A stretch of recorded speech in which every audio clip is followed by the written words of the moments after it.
Bueno, ahora vamos a pasar a otro tipo de plantas, que también son herbáceas generalmente,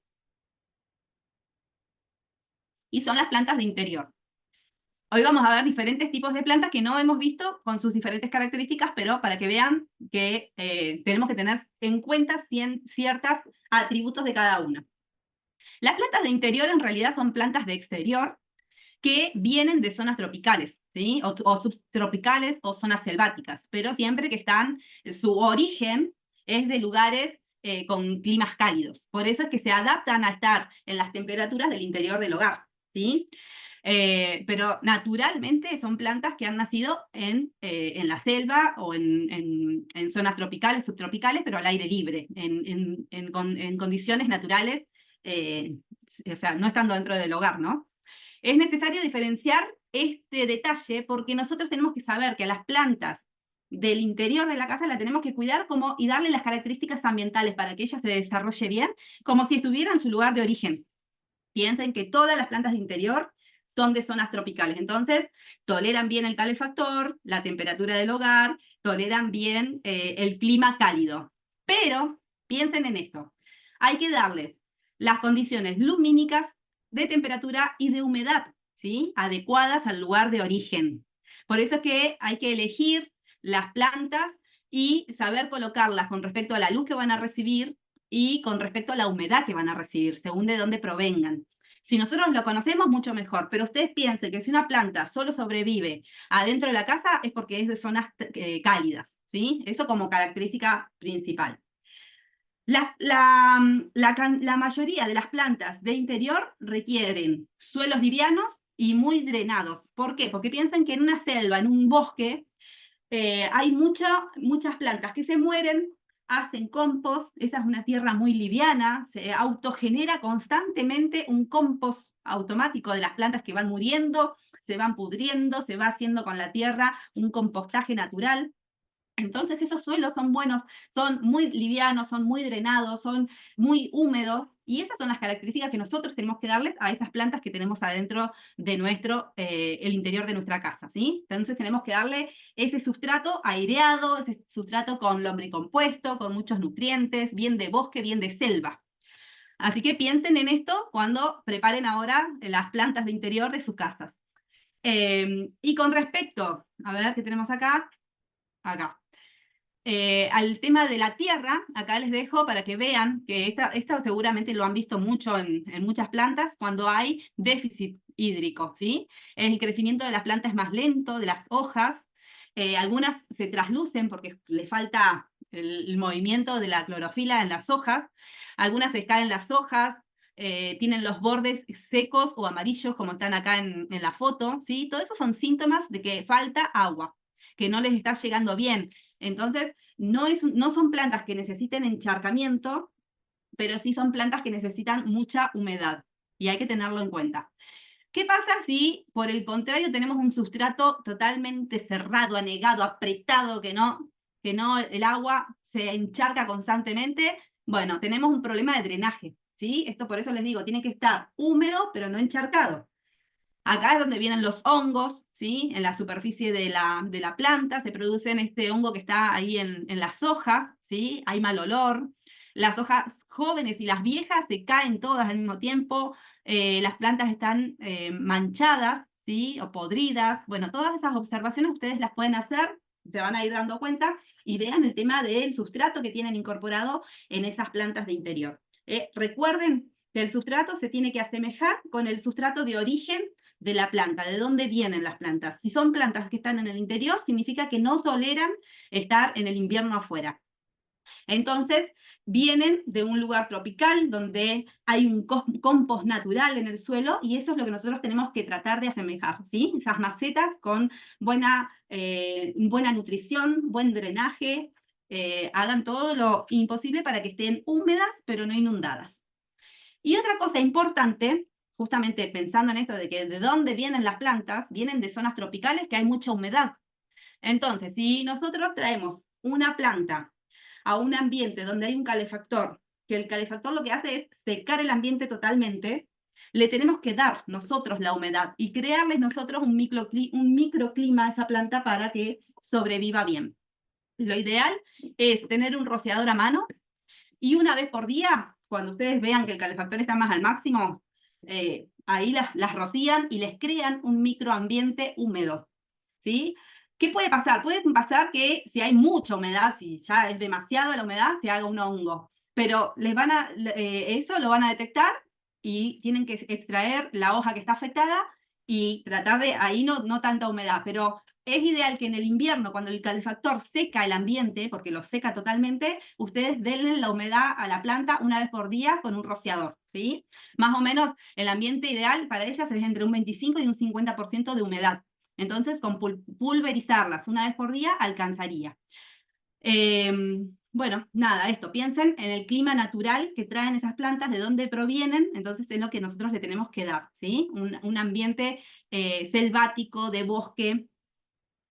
Y después, con respecto a las recomendaciones de luz, también hay diferentes plantas que crecen en una selva abajo de otros árboles, porque las plantas de interior generalmente crecen abajo de superárboles. Entonces, la luz que les llega a esas plantas generalmente es muy escasa, ¿sí? Siempre están allá abajo, a no ser que sea una enredadera que se vaya y que busque la luz. Bueno, en ese caso sí va a necesitar mucha luz y va a tolerar estar a pleno en una ventana que le dé la radiación directa de la luz del sol. Pero generalmente la generalidad es que necesitan una iluminación de rebote. ¿Qué es una iluminación de rebote? Es la luz que entra por la ventana, capaz que pega en el piso y rebota en la planta, ¿sí? Que no le da directo la luz solar, y mucho menos a través de un vidrio, porque refleja mucho más y le va a quemar las hojas. Entonces, si ustedes la ponen cerca de la ventana, donde la luz le dé, pero no directa, sino en forma de rebote, las plantas de interior van a andar muy bien, generalmente todas, ¿sí? Es una buena iluminación natural, pero sin el sol directo, ¿sí? Y tienen que tener en cuenta el tema de la nutrición que yo les decía hoy, que las plantas, ese sustrato que está muy nutrido, que le da muchos nutrientes a las plantas en ese bosque, en esa selva, tienen el nitrógeno, que es lo que les sirve para el crecimiento de las hojas, ¿sí? Esto que hablábamos de clase pasada, de los componentes del suelo. El nitrógeno, el fósforo y el potasio, el triple 15 que yo les decía, para las plantas de interior es importante porque el nitrógeno les va a hacer que crezcan las hojas, el fósforo les hace que crezcan las flores y las raíces, y el potasio también va a ayudar con las flores y si tienen frutos, con los frutos. Pero ojo con las cantidades, porque piensen que esas plantas están en maceta, ¿sí? No están en un sustrato donde todo se libera y se va por la corriente del agua. Todo eso queda ahí. Entonces, hay que darles una nutrición, pero tiene que ser mínima. Es conveniente que si ustedes tienen una bolsa de triple 15, le pongan un granito de cada color a la maceta. A la semana siguiente, si la ven que está decaída, le ponen otro granito. Y a la semana siguiente le ponen otro granito, pero no le pongan un montón así, ¿sí? Es apenas porque el sustrato es muy chiquito, ¿sí? La maceta es muy chiquita. Entonces es muy escaso lo que necesita de nutrición. Si como recomendación les digo que yo utilizo compost natural, orgánico, pero líquido. Entonces, cuando las riego, capaz que cada 15 días, las riego con el compost líquido. Entonces, con esto ya les doy un sustrato nutrido, pero con un compost orgánico, que no las va a quemar, ¿sí? Es importante que reciban de vez en cuando una fertilización. En lo posible traten de no usar las fertilizaciones artificiales, porque son muy fuertes y las pueden llegar a quemar, ¿sí? Entonces es muy poquito por el tema del contenedor que las contiene, justamente. Bueno, a ver acá tenemos, con respecto a los atributos ornamentales de las plantas de interior,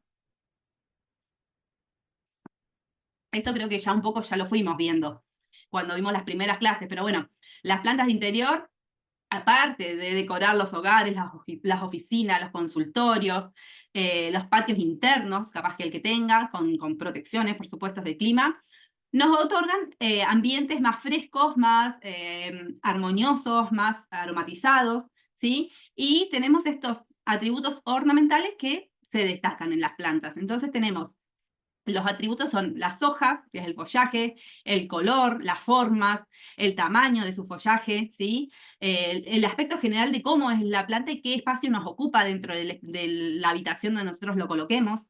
¿sí? Las floraciones, si tienen flores, las fragancias que nos otorgan. Bueno, nos dan un abanico inmenso de atributos ornamentales, estéticos, pero también tienen muchas ventajas para nuestra salud. ¿Se acuerdan que hablábamos esto de los usos ornamentales, ¿sí? Nos reducen los niveles de estrés, nos reducen el polvo, nos relajan, hacen que el ambiente no sea tan seco, ¿sí? Tienen un montón de beneficios para la salud de nuestros hogares. Aportan oxígeno al ambiente, nos purifican el aire, sacan las toxinas, humidifican el aire. Bueno, sepan que tener un ambiente con plantas nos va a mejorar el ánimo y nos va a dar aportes de bienestar a las personas que vivamos en ese ambiente. Así que es muy bueno utilizar plantas ornamentales de interior, ¿sí? Acá les dejo algunos ejemplos para que tengan. Por ejemplo, esta que es la aglaomena, tiene un nombre difícil, es una planta perenne, ¿sí? Que más o menos alcanza los 50 centímetros de altura.